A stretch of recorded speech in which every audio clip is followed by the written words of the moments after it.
What we gonna do right here is go back. Yeah, I remember that shit. Yeah, I remember that shit. Yeah, I remember that shit. Yeah, I remember that shit. What's up, peeps, and welcome back to the Lionel B Show. It's your first time tuning into the channel. Don't forget to like, comment, and subscribe on the videos, man. Also, make sure y'all click that notification bell button so anytime I drop a brand new video, y'all be the first ones to get it. Are you looking for a new or used car? Lionel B is a proud new partner of Car Marshal, and if you're searching for a new or used car, click on the link below in my video description, and carmarshal.com will help you find and negotiate buying a new or used vehicle. Simply enter your zip code, bad credit, good credit, no credit, and let Car Marshal get you rolling today. Now today, man, we're going to talk about a little bit something differently, man. I want to talk about the talented one-hit wonders that wasn't quite ready for the music industry. Number 1, Ruben Studdard. Born in Frankfurt, Germany and raised in Birmingham, Alabama, was the youngest son of 2 teachers. He got his singing skills from Rising Star Baptist Church in his hometown of Birmingham and continued singing gospel music in church and began singing solos while his mother sang in the same local church choir. Now his size made him a standout player at Huffman High and received a scholarship to Alabama A&M University. He was inspired by amazing vocalists as a kid from Donny Hathaway and Fred Hammond because his mother always had them playing in their home. Now in 2003, he decided to audition for American Idol, and he sang Stevie Wonder's Ribbon in the Sky. He blew viewers away with his talent and received rave reviews from legends such as Lionel Richie, Robin Gibb, Luther Vandross, and Gladys Knight. Now he went on to win the competition and beat out Clay Aiken by 134,000 votes. His fame even gave him his own personal holiday by the Alabama governor Bob Riley and made March 11, 2003 Ruben Studdard Day. Now in 2004, he released his debut album and went on to sell close to 2 million copies, and 4,000 of which flew off the shelves in his first week. The single Sorry 2004 hit number 9 on the Billboard Hot 100, and he received a Grammy nomination for Best Male R&B Vocal Performance for his remake of Luther Vandross' Superstar. Now Ruben quickly switched gears to pay homage to his upbringing and released a gospel album, I Need an Angel, and that album reached gold status. However, things started to decline when in 2005, Studdard hit his godfather and business advisor Ronald Edwards with a lawsuit alleging that he ran up $156,000 on Ruben's credit cards and stole an additional $90,000 from his checking account. Then Edwards filed a countersuit but lost the case. Now Ruben was awarded $500,000 for personal losses and another $1.5 million in punitive damages. Now Ruben feared his family history with diabetes and hypertension and began dieting and a new fitness program to work on his weight. Now he eventually went vegan and lost over 70 pounds. Now in 2010, he dropped another album, Love Is, and his sales were rapidly declining. It was almost as if he could no longer keep fans' attention anymore.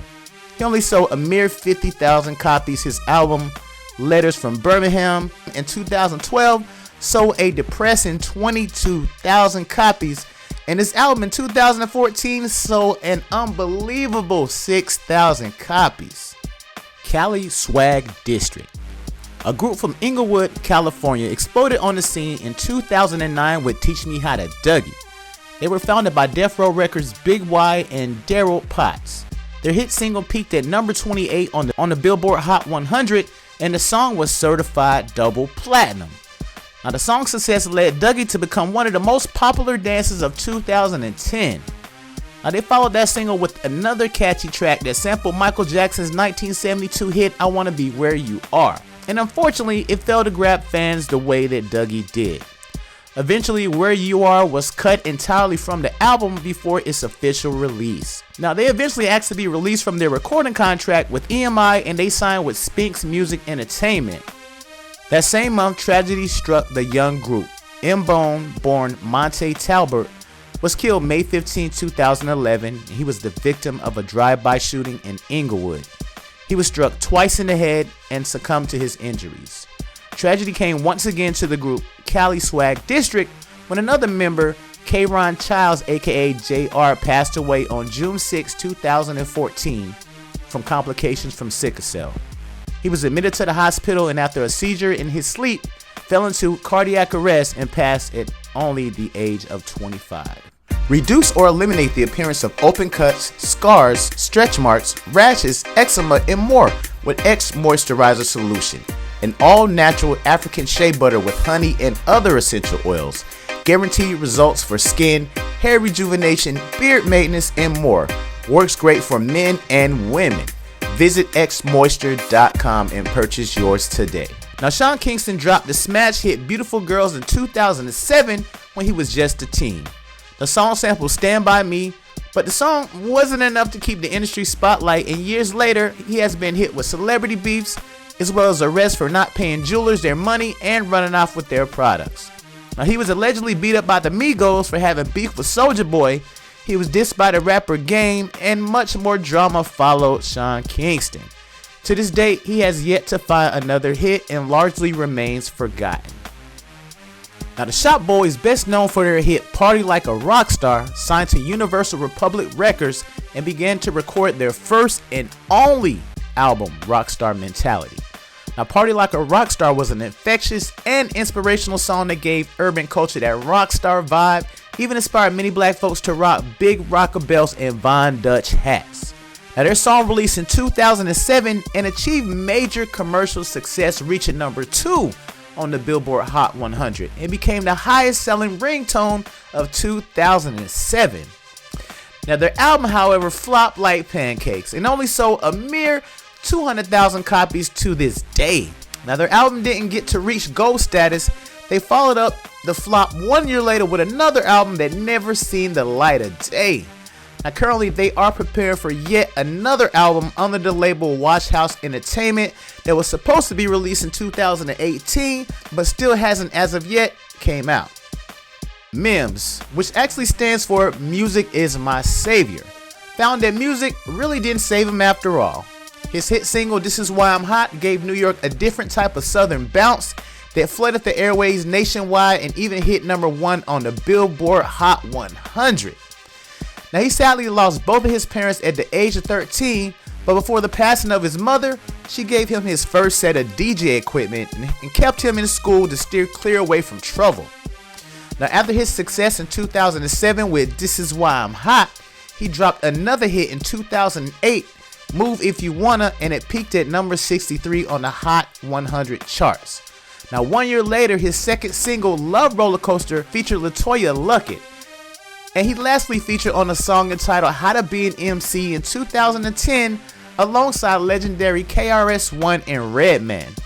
Now, Mims did fail to return back to the music industry, and he hasn't been seen in about 10 years. However, in 2017, he was actually tracked down, and he actually sat down with a website and gave an interview, and he basically went on record saying, "My career has always been a little bit out of the norm because it took a Southern style record, as everyone would say, for a New York MC to get recognition."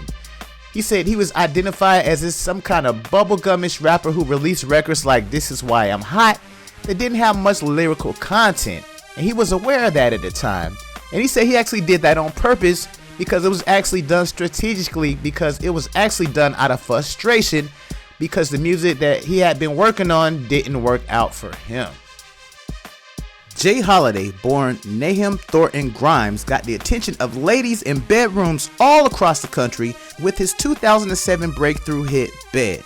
It peaked at an amazing number 5 on the US Billboard 100. Now, his album Back of My Lack went gold and sold just over 700,000 copies. His second album, Round 2, dropped on March 10, 2009, and it peaked at number 4 on the Billboard 200 and contained just only one single, It's Yours. After label changes and several of his releases being pushed back, Holiday's third album, Guilty Conscience, finally came out in January 2014. Now, the album peaked at a sad number 42 on the US music charts. 4 years later, he released another album, but due to his lack of stardom or being a familiar face last summer, he was mistaken for a valet driver. And Jay Holiday clapped back because he was super embarrassed. Now, Jaheim came through and killed the game. Now, Jaheim, on the other hand, has been in the media lately, but certainly not for making hits. It's because he is now driving for Uber. Now, he released his single Ghetto Love in 2001 that spawned many unstoppable hits. Still Ghetto in 2002 that had smash hits such as Put That Woman First and Fabulous, both of which reached platinum status. Ghetto Classics, his third effort, dropped February 14, 2006, a hit #1 on the Billboard 200, selling an impressive 153,000 copies in its first week. Now in 2015, he inked a new record deal with BMG Records after parting ways with Atlanta Records and released a single, Back in My Arms, from that album Struggle Love that came out on March 18, 2016. Now to date, he has sold 5 million records and 3 Grammy nominations. Though not quite a one-hit wonder, he still wasn't ready for the music industry according to his alleged substance abuse problem that keeps him out of the studio and in his Uber car.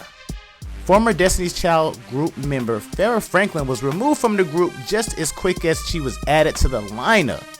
She cites the group as doing her dirty and even indicated that Beyonce's dad was the cause for her being removed from the group and that he was rude and controlling. Now, Destiny Child accused her of missing shows and practices, and none of which are letting up on their stories. Now, Farrah Franklin made appearances on Millionaire Matchmaker TV and other shows, and even tried her hand at a solo career, but fans just weren't buying into any of her singing abilities or lack thereof. They liked her more as eye candy in urban magazines. Now, she recently did put out a disappointing single, and many fans were saying she should never ever sing another song again. Currently, the song is on YouTube, and you can actually look it up. I Got 5 on it made everybody in the hood single-handedly pony up some cash to go get a sack. Now, Loonies, formerly the Looney Tunes, is a duo from Oakland, California, formed by Yuck Mouth and Numbskull. The group is best known for their internationally successful hit in 1995. Though the song went on to gain even further popularity by becoming an anthem and even featuring in major blockbuster films and trailers, sadly, Yuck Mouth, one of the founding members, is only known for his industry beefs and gang politics that he posts on social media and YouTube. Now, Numbskull has released one album to date outside of the Loonies and a collaboration album with Clee of Digital Underground entitled Good Lord, That's a Lot of Drink. Now, they released this independently in 2000, almost 20 years ago. Now, he has also appeared at a few Digital Underground shows within the past few years, but Numbskull was accused of 12 to 15 felonies, all of which he was acquitted of, excluding gun charges. Now, he was facing 25 years to life in prison, but he was released after 7 years. Now, Black Rob changed the game in 2000 with his hit single, Whoa. He also made several appearances on his Bad Boy label mate songs. His second album, The Black Rob Report, failed to perform as well as his debut, and he was quickly booted off the Billboard 100 charts. Now, in 2006, he was sentenced to over 7 years in prison after failing to appear in court for his sentencing on a charge of grand larceny for possessing more than $6,000 worth of stolen jewelry in a hotel. Now, in 2010, after a decade on Bad Boy Records, he parted ways and signed with the underground label Duck Down Records. And in 2011, he released Game Tested Streets Approved, and it peaked at number 44 on the Billboard Top R&B and Hip Hop albums. Now, in 2013, he joined a reality series, Comeback Kings, that featured Ed Lover, Calvin Richardson, David Chance from Rough Ends, and Mr. Cheeks from the Lost Boys. Now, sometime in early 2015, Black Rob suffered a mild stroke due to his high blood pressure and went on record saying that he's recovered and feeling better than ever and gave up drinking altogether, has a better diet, and he's exercising now. Now, peeps, man, this is my top 10 one-hit wonders, man, that wasn't fully ready for the music industry. Y'all let me know how y'all feel about this, man. Don't forget to like, comment, and subscribe on the videos. Share the videos, and I'm gonna peep y'all on the next one. Holla.